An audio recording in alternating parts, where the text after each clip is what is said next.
Mina tahdhiri min muwalati adaillahi, mwanzo imeanzwa na kuwatahadharisha waumini wasifanye muwala, mapenzi na maadui wa Allah, na mwisho ikamaliziwa hivyo hivyo kuwatahadharisha waumini wasifanye mapenzi na maadui wa Allah. Liyatanasaka alkalamu, ili maneno yafanane, yaoane, fil badai wal khitami, mwanzo wake na mwisho wake umemaliziwa kwa namna ambayo inafanana. Sababu nuzuli, sababu ya kushuka aya hizi. Sababu ya kushuka aya hizi Shekhe ametuwekea hapa, anasema lamma tajahaza Rasulullah sallallahu alaihi wasallam, alipofanya maandalizi ya kijeshi mtume wa Allah sallallahu alaihi wasallama, lifathi Makkata, maandalizi ya kwenda kuishinda, kuikomboa au kuiteka Maka. Maana Maka ilikuwa ndo bezi ya ukafiri, maadui wa mbali wote wanaweka nguvu zao pale Maka. Hao wa Roma, wa Fursi, wa nani, wanajua huyu jamaa akiwashinda hawa watu wake hatoishia hapo, huyo atakuja na huku kwetu.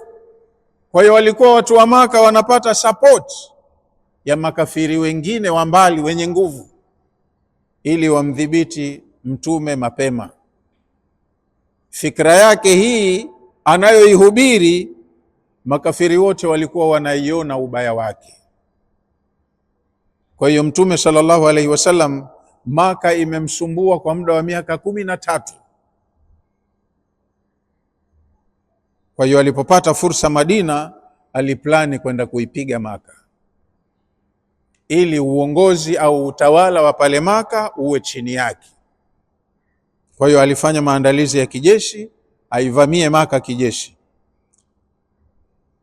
Mtume alikuwa anapofanya mambo yake kama haya, kuna watu muhimu katika masahaba wake, kwa sababu ya profession zao, huweka nao kikao akawashauri. Wataalamu wake wa mambo ya kifedha na uchumi, wataalamu wa masala ya kijeshi, wataalamu wa mambo mengineyo ya kiutawala na hivi. Alikuwa ana vipaji, kavitayarisha, kaviandaa, kawalea watu vizuri. Hawa walikuwa ni wasaidizi wake wa karibu.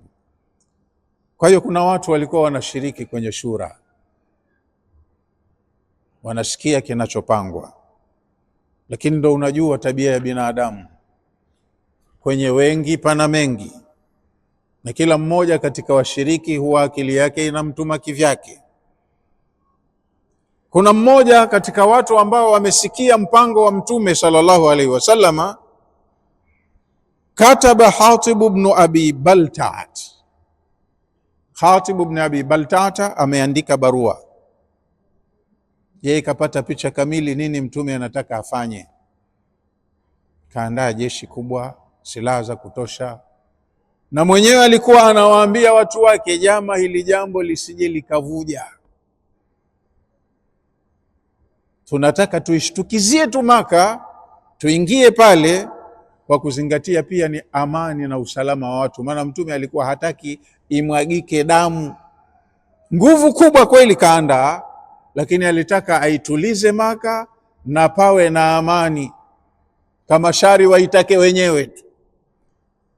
Kwa hiyo kuna bwana mmoja huyo anaitwa Hatib ibn Abi Baltaata, aliandika barua ila ahli Maka, kuwaandikia watu wa Maka. Sasa wewe mwenyewe, huyu mtume anafanya jambo lake siri, wewe unataka uifichue siri. Kile alichokuwa anakitahadhari, wewe unataka ukiamshe watu wajue nini anapanga. Kaandika sahaba huyu kuwaandikia watu wa Maka, yukhbiruhum bidhalika, anawajulisha lile analolipanga mtume Madina. Waqala lahum, na katika barua yake akawaambia watu wa Maka, inna Rasulullah sallallahu alayhi wasallama. Hiyo sallallahu alayhi wasallama nimeisema mie, lakini huyu bwana kwenye barua yake kaandika, inna Rasulullah yuridu an yaghzukum, mtume anataka kuja kukuvamieni kijeshi, anakuja lighazwatin, kwa ajili ya vita. fakhudhu hidhrakum, kwa hiyo chukueni tahadhari. Barua fupi tu. Thumma, kesha huyu bwana baada ya kuandika barua yake, arsala alkitaba ma'a dhainatin ay imra'atin musafira.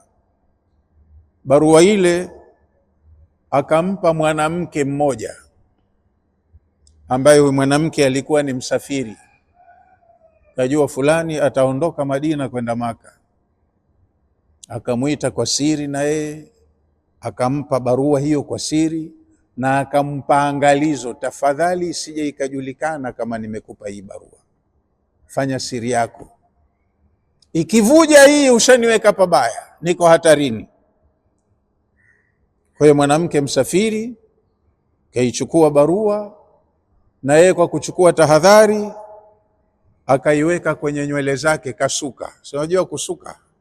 Kwa hiyo kwenye ule msuko wa nywele imetiwa mle, ikasukiwa kwenye nywele. Kwa hiyo hata ukimsachi humkuti na kitu. Kaiviringa vizuri kama pipi ya unga barua, ikawekwa ndani ya nywele, kasuka vinywele vyake vizuri, akaondoka nayo. Fanazala alwahyu ala rasulillahi sallallahu alayhi wasallam yukhbiruhu bidhalik.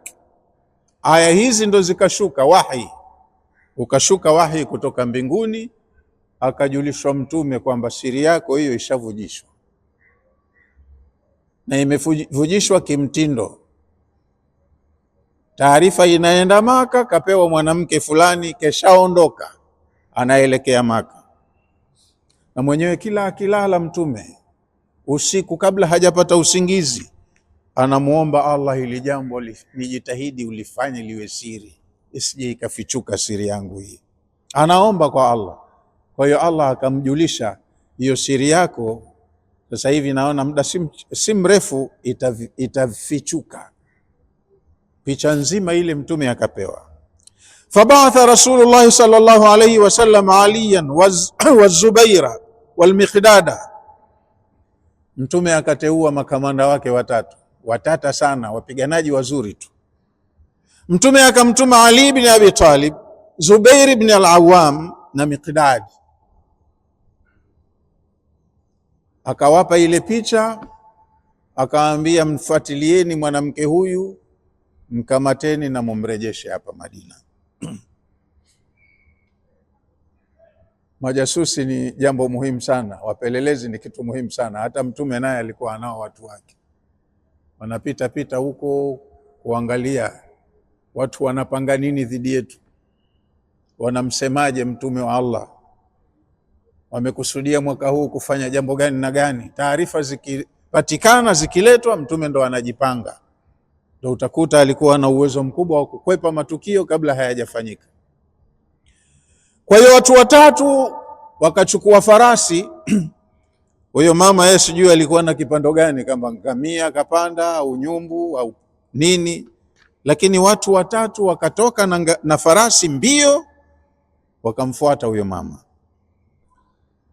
Wakala, akasema mtume sallallahu alayhi wasallam katika kuwaagiza hao watu watatu, intaliqu hatta ta'tu rawdata khakhin, nendeni mpaka mkifika eneo linaloitwa rawdata khakhin, hapo ndo mtamkuta huyu mwanamke. Yani mpaka na ramani yote kapewa, kimbilieni, maana atakuwa yuko karibu ya kufika huko kwa maadui zetu.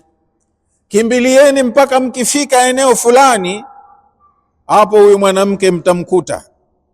Kiongozi anatoa maagizo huko. Fa inna biha dhainatun, hiyo taarifa, hiyo barua anayo mwanamke fulani msafiri. Maaha kitabun, mwanamke huyo anayo hiyo barua. Fakhudhuhu minha faatuni bihi, mnyang'anyeni hiyo barua nileteni.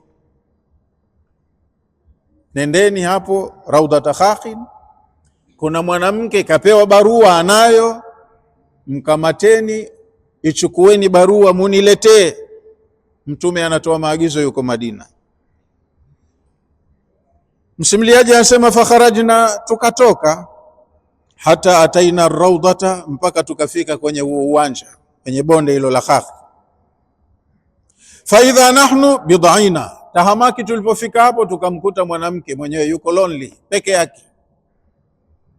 Fakulna laha, tukamwambia yule mwanamke, akhriji alkitaba yani kama wanamjua vile, ndo wanamjua kwa sababu wamepewa maelekezo, lakini yeye mwenyewe yule mwanamke anajua hili jambo ni siri baina yake na bosi wake aliyemtuma kazi.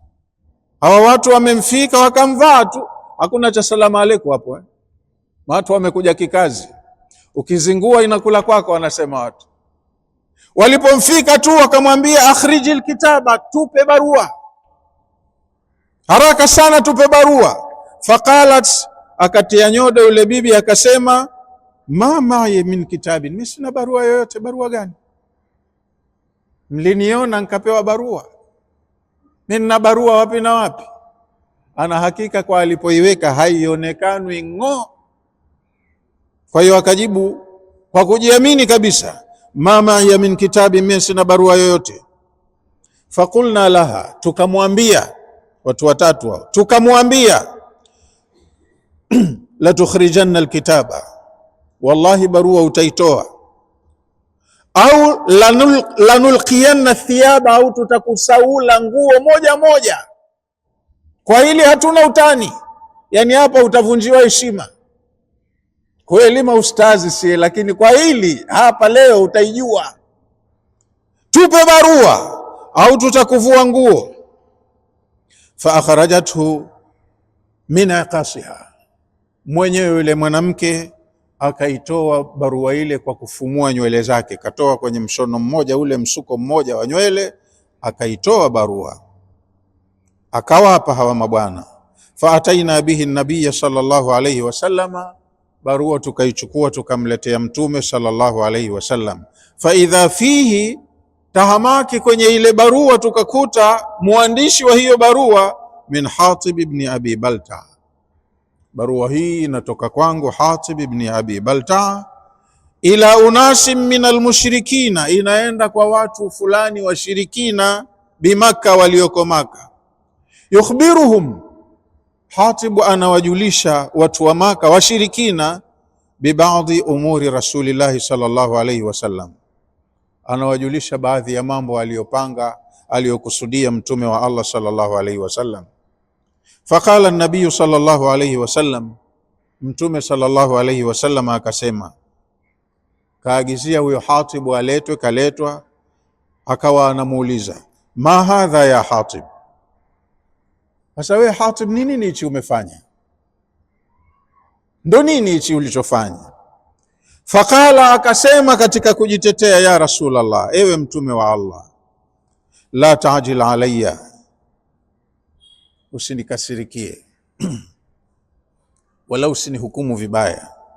Inni kuntu mra'an mulsiqan fi Quraish, mimi nilikuwa ni mtu nina mahusiano mazuri na Makureishi, nimekaa nao kwa ihsani. Walam akun min anfusiha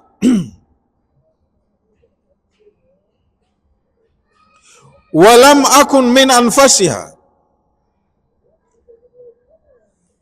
mimi nina maelewano na mahusiano mazuri na Makureishi, sikuwa katika watu watesi wao, yani nimekaa nao kwa ihsani, na hili lililopangwa nkaona litaleta madhara kwa watu ninaohisani nao. Ndio hiyo tu maana yake. Wakana man maaka min almuhajirin lahum qarabatun, na halafu nimetupa jicho upande mwingine, nikaona katika hawa masahaba wako wewe mtume sallallahu alaihi wasallam, walio pamoja na wewe katika imani, kule pia kuna ndugu zao. Hawa masahaba wako hawa, kule kuna ndugu zao, yahmuna biha ahlihim, nao huwa wanawapa himaya watu wao, wanawapa tahadhari watu wao. Wa amwalihim bimakka, na hawa masahaba wako walioko hapa, wengine wana mali zao kule Maka, wadhamini wa hizo mali ndo hao washirikina. Kwa hiyo kuna watu wako pia kule, kuna maslahi yao, kuna wahisani wao. Nikaona ukiingia kijeshi patapotea haki za watu, mali za watu, roho za watu na hivi na hivi. Kwa hiyo huruma yangu tu, wema wangu, ukaona niwape tahadhari, jamaa mnavamiwa. Sasa nyie angalieni, inaelekea hii kweli? Inaelekea kibinadamu mwenyewe alivyolipanga, kaona ni jambo zuri la kheri, lakini anataka kuvujisha siri ya nchi ambayo madhara yake yangekuwa makubwa. Mwenyewe anasema Habibu katika kujitetea, Hatib katika kujitetea, fa ahbabtu idha fatani dhalika min an-nasabi fihim an attakhidha yadan yamhuna biha qarabati. Nilikusudia kwa taarifa ile ambayo nimeipeleka, na bila shaka kajitaja jina lake, taarifa hii inatoka kwa fulani, kama patatokezea chochote na watu walichukua tahadhari, basi labda yale niliyokuwa ninataka yakae sawa yatakaa sawa, na mimi ndugu zangu na jamaa zangu na mali zao zitabaki salama. Kwa hiyo anasevu mali zake, mali za jamaa zake zilioko kwenye mji wa maadui wa Mtume, kawaandikia barua kuwapa siri ya Mtume. Wama fa'altu dhalika kufran wartidadan, sikufanya hayo kwa sababu nimekufuru au nimeritadi. Mimi bado ni Muislamu, najua la ilaha illa Allah Muhammadur Rasulullah. Ma fa'altu dhalika kufran wartidadan an dini, sikufanya hicho nilichokifanya kwamba nina maana nimekufuru au nimeritadi, nimeikataa dini yangu. Mie Muislamu bado vile vile. Faqala Umar ibn al-Khattabi akasema, yeye hakuwemo katika watatu waliotumwa kule. Umar alipoipata, mnajua habari zake, alipopata tu maelezo ya Hatibu akasema, dani ya Rasulullah adribu unuka, dani ya Rasulullah, niache ewe mtume wa Allah, adribu unuka hadha almunafiq, nikate kichwa cha mnafiki huyu, anadai hajaritadi, hichi alichokifanya ndo anaona kiko kwenye dini hiki, niache nimkate kichwa. Faqala alayhi salatu wassalam, Mtume sallallahu alayhi wasallam naye kwa huruma zake akasema, innahu shahida badran, huyu tulikuwa naye kwenye vita vya kwanza vya Badri, na Allah amesema watu wa Badri wote kawawia radhi, radhiyallahu anhum. Kwa hiyo huyu hukumu hiyo haimfai. Innahu shahida badran, huyu bwana alikuwepo, alishiriki kwenye vita vya Badri. Wama yudrika la'alla Allah atla ala ahli badrin, na kipi kitakujulisha kwamba Allah aliwaangalia vizuri watu waliokuwepo katika uwanja wa Badri. Baada ya kumaliza zoezi la Badri, Allah faqala, akasema, i'malu ma shi'tum, kwa kazi mlioifanya leo nyinyi waja wangu, i'malu ma shi'tum, fanyeni mtakavyo, faqad ghafartu lakum, nimekusameheni. Kwa hiyo watu wa Badri wamesamehewa na Allah akasema yuradhi nao. Sasa huwezi kumuua mtu ambaye Allah yuko radhi naye na kamsamehe. Kwa hiyo tumejua tatizo, tushalitatua tatizo, basi usitengeneze tatizo jingine, mwache tu. Mtume akamsamehe.